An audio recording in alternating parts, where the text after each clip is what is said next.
오늘은 우리 민족이 3.1절 독립선언을 하고 독립운동한 것을 기념하는 주일입니다.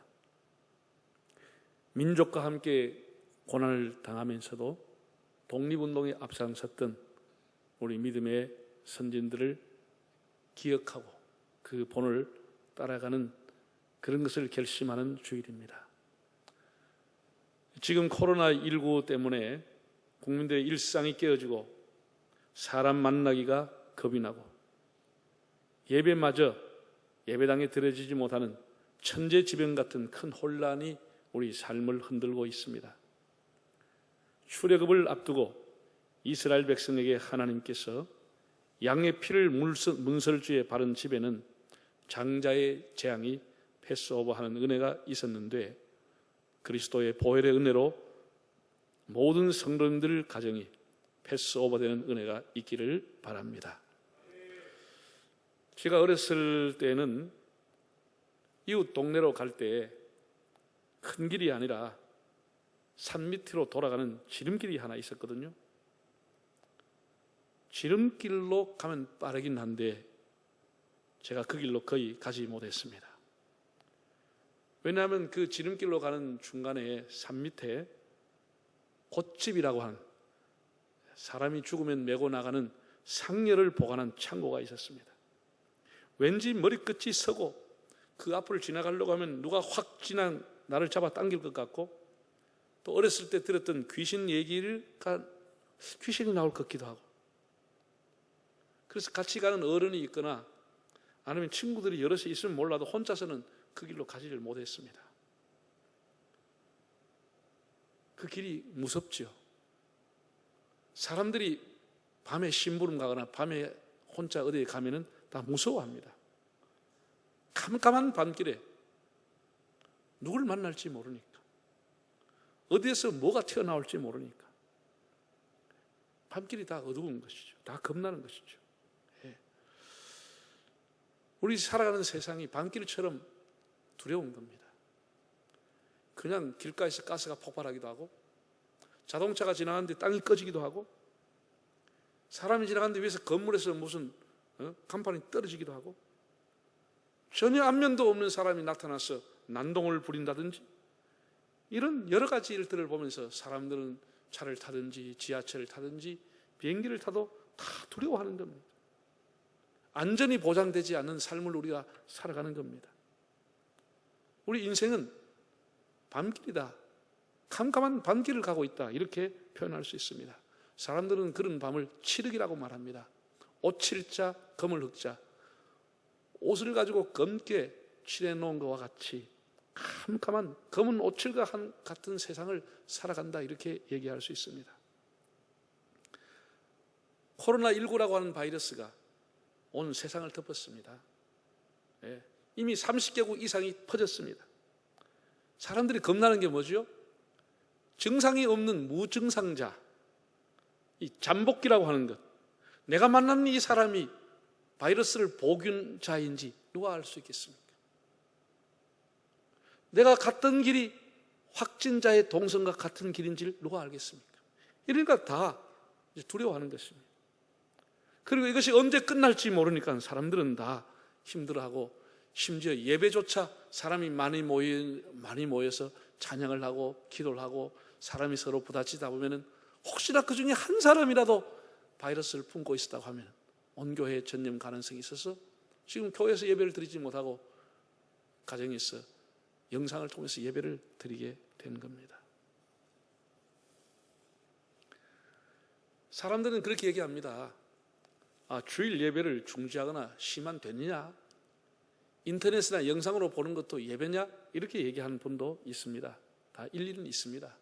그래서 제가 이제 신학적으로, 예배학적으로, 교회 역사적으로 이런 것을 어떻게 정리하면 좋을지를 학자들을 통해서 이번에 기독 공부에 다 기고하도록 했습니다. 마태복음 12장에 보면은 안식일날 예수님께서 손 마른 사람의 병을 고치신 일이 있습니다. 그 바리새인들이 시비 걸었죠. 안식일날 왜 이런 일을 하느냐? 안식일날 왜 이렇게 일했느냐? 이렇게 시비를 걸었을 때 예수님이 하셨던 유명한 말씀입니다. 양이 웅덩이에 빠져 있으면 안식일이라도 그냥 둘 자가 있겠느냐. 이 말의 의미는 뭐지요? 안식일을 문자적으로 지키는 것도 매우 중요한 일이지만 그 우선적인 것은 생명을 구하는 일이라고 하는 것입니다.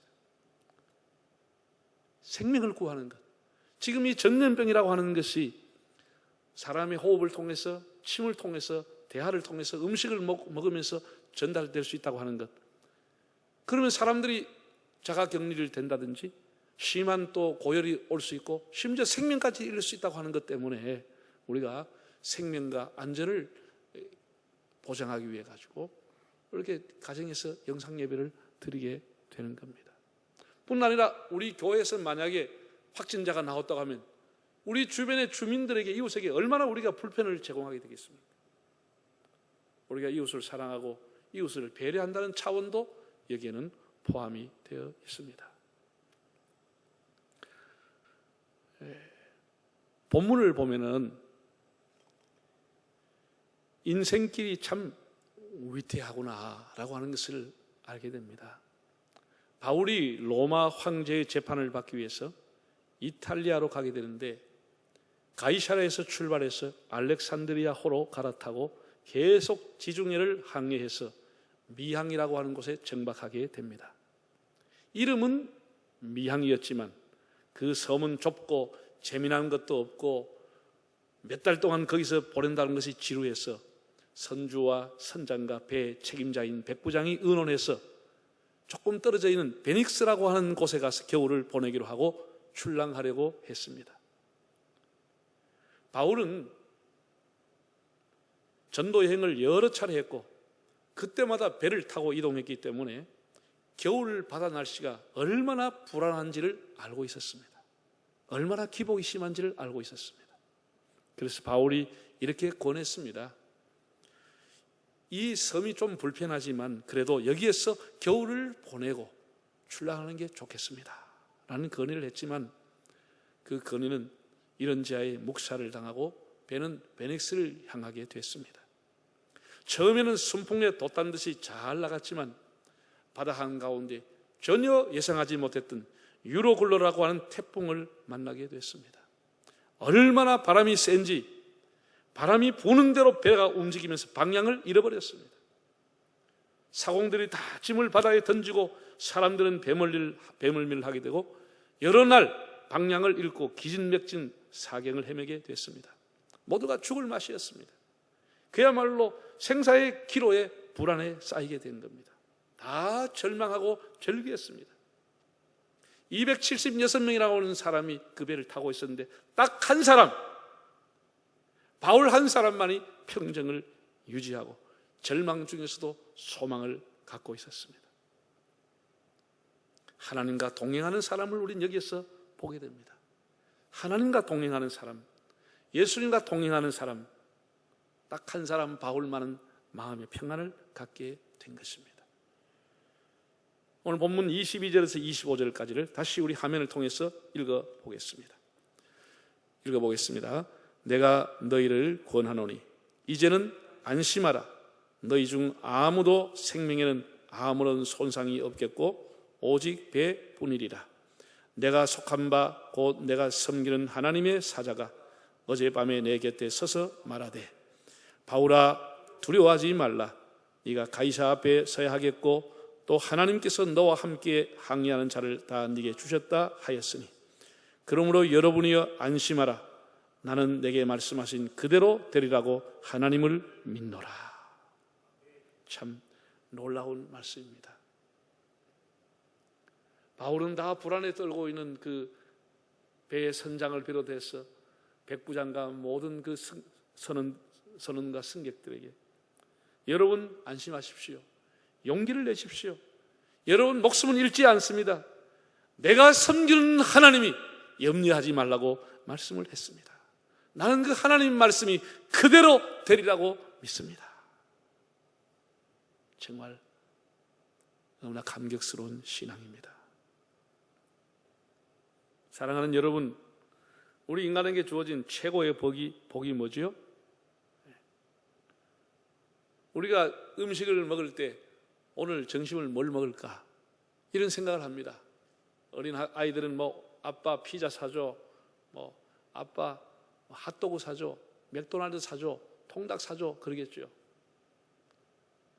아무리 맛있는 피자와 통닭이라도 날마다 여러분을 괴롭히는 친구, 여러분을 괴롭히는 선배가 같이 먹자고 하면 여러분은 맛이 없겠죠. 무엇을 먹느냐 하는 것보다 더 중요한 것은 누구와 음식을 먹느냐, 이게 더 중요한 것입니다. 길을 갈 때도 물론 우리가 목적이 중요하지만 누구와 그 길을 같이 가느냐, 이것이 그 사람의 걸음을 가볍게 하는 겁니다. 우리가 인생 살다 보면 상상하지 못한 일들을 만납니다. 오늘 바울이 타고 가던 배가 풍랑을 만나듯이 절망의 늪에 빠질 수도 있고, 환난과 시련이 올 수도 있고, 가정이 흔들릴 수도 있고, 사람과의 관계가 틀어지고 건강이 깨질 수도 있는 난파선 인생이 될 수도 있습니다. 그러나 중요한 것은 하나님이 나와 함께 있다고 하면 그 절망을 이길 수가 있는 것입니다. 하나님이 나와 동행하신다고 하는 이 믿음, 이것이 내 인생을 잡아주는 것입니다. 그래서 우리 인생의 최고의 축복은 여주 동행, 주님과 동행하는 것이 가장 큰 축복입니다. 메마른 땅을 종일 걸어가도 나 피곤치 아니하며 저 위험한 곳 내가 이를 때면, 그 다음 뭐죠? 큰 바위에 숨기시고 주 손으로 덮어주시네. 우리가 메마른 땅을 걸어가도, 내 인생이 메마른 길이 돼도 나와 동행하시고 위험한 곳에서 그 손으로 나를 붙들어 주신 하나님이 있다고 하는 것이 우리 인생에 얼마나 축복인지요. 다윗은 시편 16편에서 이렇게 고백했습니다. 내가 여호와를 항상 내 앞에 모시며 그가 내 우편에 계심으로 내가 요동치 아니하리로다고 했습니다. 이렇게 인생은 캄캄한 밤길일 뿐 아니라 항해하는 것이 인생입니다. 일반적으로 옛 사람들은 인생을 비유하기를 망망대해의 일업편주라고 비유했습니다. 일업편주, 이파리 한 장과 같이 작은 배, 여러분 그 넓은 바다에 나뭇잎 하나가 떠 있는 것이 우리 인생이라고 했습니다. 망망대해 일업편주다, 이렇게 말했습니다. 이것이 우리 살아가는 인생입니다. 우리가 20대 아니면 30대, 60대 무슨 풍랑을 만날지 아무도 모르는 것입니다. 그 사람은 누구도 큰 소리 할 수 없는 겁니다. 끝까지 우리가 하나님 의지하고 겸손하게 살아야 하는 것입니다. 배라고 하는 것은 목적지를 향해서 가는 겁니다. 목적을 향해서 나아가는 배를 항해한다고 그러고, 똑같이 바다에 있지만 목적을 잃어버리고 가는 배를 표류한다고 말하는 겁니다. 우리 하나님을 믿는 사람들은 하나님의 말씀이라고 하는 나침반을 갖고 있는 것입니다. 과거에는 나침반이 없을 때는 해를 보고 달을 보고 방향을 잡았지만 지금은 나침반이 있는 것처럼 우리가 하나님의 말씀이 있기 때문에 이 말씀이 우리 가는 인생길의 나침반인 것입니다. 바울이 지중해 한가운데서 유라굴로 태풍을 만나듯이 뜻하지 않게 가난의 풍랑, 사업의 실패, 질병의 풍랑, 이거 만날 수 있습니다. 내 인생 자체가 조난당할 수도 있습니다. 그러나 바울이 어떻게 표류하지 않고 절망하는 아줄 수 있었습니까? 오늘 성경에 보면 바울은 이렇게 신앙을 고백했습니다. 내가 섬기는 하나님, 내가 섬기는 하나님이 계신다는 거예요. 안심하십시오. 여러분, 용기를 내십시오. 내가 섬기는 하나님이 내게 말씀을 했습니다. 여러분, 그 안에 276명이 타면은 별의별 사람이 다 있습니다. 선주라고 하는 사람 부자지요. 그러니까 그렇게 큰 배를 운영했죠. 공직자인 백부장이라는 사람도 있고요, 기술자인 선장도 있고요, 장사하는 사람도 있고, 무역하는 사람도 있고, 이미 그때 세계 여행을 하는 사람도 있고, 대단한 사람이 탔지만 전부가 다 울부짖고 다 절규하고 포기하고 절망했습니다. 바울만이 당당할 수 있었던 것은 내가 섬기는 하나님이 계셨기 때문인 겁니다. 내가 섬기는 하나님이 계신다는 거예요. 저는 개인적으로 생각해 봤어요. 나중에 276명이 다 구원받고 난 이후에 자기가 곰곰이 생각했을 거 아니에요. 그 당시에 나름대로 자기가 믿는 신이 있었을 건데, 내가 믿고 있는 신에게 내가 기도해도 그렇게 울부짖어도 나에게 응답하지 않았지만, 나를 도와주지 않았지만, 저 제수인 바울이라고 하는 사람이 섬긴 하나님은, 저 신은 도대체 어떤 신일까?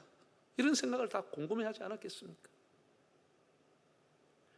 내가 섬기는 신은 가짜였고 저 바울이 섬기는 하나님이라고 하는 신이 진짜구나, 그런 생각을 했지 않았겠습니까? 여러분이 섬기는 하나님은 어떤 하나님이십니까? 여러분, 가짜가 있다고 하는 것은 뭐가 있다는 거죠? 진짜가 있어야 가짜가 있는 겁니다. 진품이 있어야 짝퉁이 나오는 겁니다. 여러분, 우리나라에서도 가끔 가짜 돈, 즉 위패를 만들어서 판매하다가 붙잡히는 것이 그 뉴스에 간혹 나오잖아요. 가짜 돈 가운데 7만 원짜리 봤습니까? 가짜 돈 가운데 3만 원짜리 가짜 돈 봤어요? 없습니다. 주로 가짜 돈을 만 원짜리를 만들든지 5만 원짜리 가짜 돈이 나옵니다. 5만 원보다 훨씬 가치가 있지만 7만 원짜리 가짜 돈이 없습니다. 왜?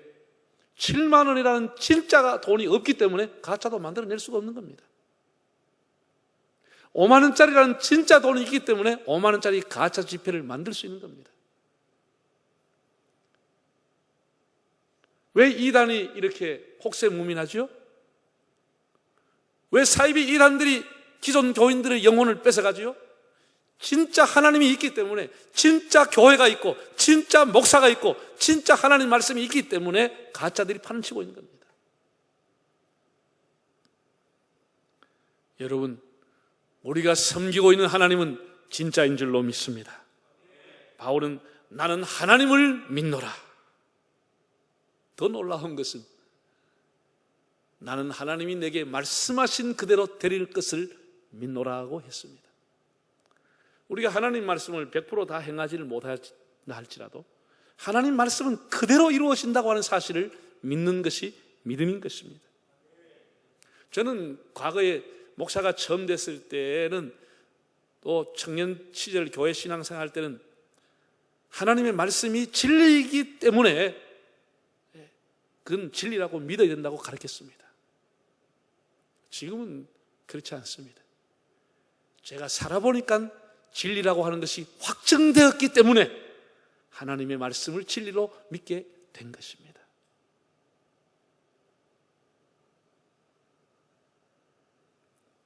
하나님이 우리와 함께 하시고 내가 믿는 하나님이 진짜 살아계신 하나님이라 할지라도 내 가운데 아픔이나 절망이나 번민이 없는 것은 아닙니다. 바울이 하나님과 동행했지만 매 맞고 감옥 가고 질병으로 고생하고 오해를 받고 핍박을 당하고 지금은 죄수의 몸이 되어서 로마로 압송당하고 있는 겁니다. 그럼에도 바울은 단 한 번도 하나님의 존재를 의심한 적이 없습니다. 하나님과 동행한 사람, 하나님을 정말 섬기는 사람의 삶의 모습을 우리에게 보여주고 있습니다. 사랑하는 성도 여러분, 다시 말씀드리지만 우리 인생은 칠흑 같은 밤길임을 깨달읍시다. 파도치는 바다를 항해하는 인생길임을 깨달읍시다. 우리는 험한 들판에 버려져 있는 한 마리의 양과 같은 존재입니다. 하나님의 돌보심이 없으면 이 험한 세상을 살아갈 수가 없습니다. 이스라엘 백성이 광야길을 전혀 알지 못한 길을 걸어갔습니다. 하나님이 그 광야길에 동행하셨다고 말씀을 했습니다. 불안한 밤길, 예측 불허한 밤길, 어디서 뭐가 툭 튀어나올지 푹 꺼질지 모르는 캄캄한 인생길을 금년에도 우리는 가고 있습니다. 새까만 구름이 모여와서 태풍까지 몰고 오는 그런 길을 갈 수도 있습니다. 우리는 이 어려운 시대일수록 선한 목자이신 하나님을 굳게 의지하고 그의 말씀을 가까이 하고 교회를 가까이 하고 주님과 동행하시는 인생길이 되시기를 바랍니다. 예수님께서 제자들이 불안에 떨었을 때 풍랑 가운데 오셔서 내니 안심하라, 두려워하지 말라, 풍랑아 잔잔하라 명령을 하셨습니다. 지금 이 시간 가정에서 가족들과 영상을 보고 예배를 드리는 성도님들에게도 하나님의 은혜와 주님이 여러분과 동행하신 은혜가 있기를 바랍니다. 특별히 우리 사랑하는 자녀들에게 바울과 같은 큰 믿음이 가슴에 일어났어 일생토록 내가 섬기는 하나님이라고 하는 이 믿음을 가지고 자라나는 학생들, 청소년들이 되시기를 축복합니다. 속히 코로나19 전염병이 종식이 되어서 우리 모두가 일상으로 돌아오고 예배도 다 우리가 사모하는 이렇게 성전인 이 한 장소에 나와서 하나님을 예배할 수 있는 날이 속히 오기를 바랍니다. 우리 인생 풍랑을 만나서도 에녹과 같이, 노아와 같이, 아브라함 같이, 모세와 같이, 다윗과 같이 하나님과 동행하고 베드로, 야고보, 요한, 바울, 디모데와 같이 다 예수님과 동행하고 성령님과 동행하며 진리와 동행하는 여러분의 삶이 되시기를 바랍니다.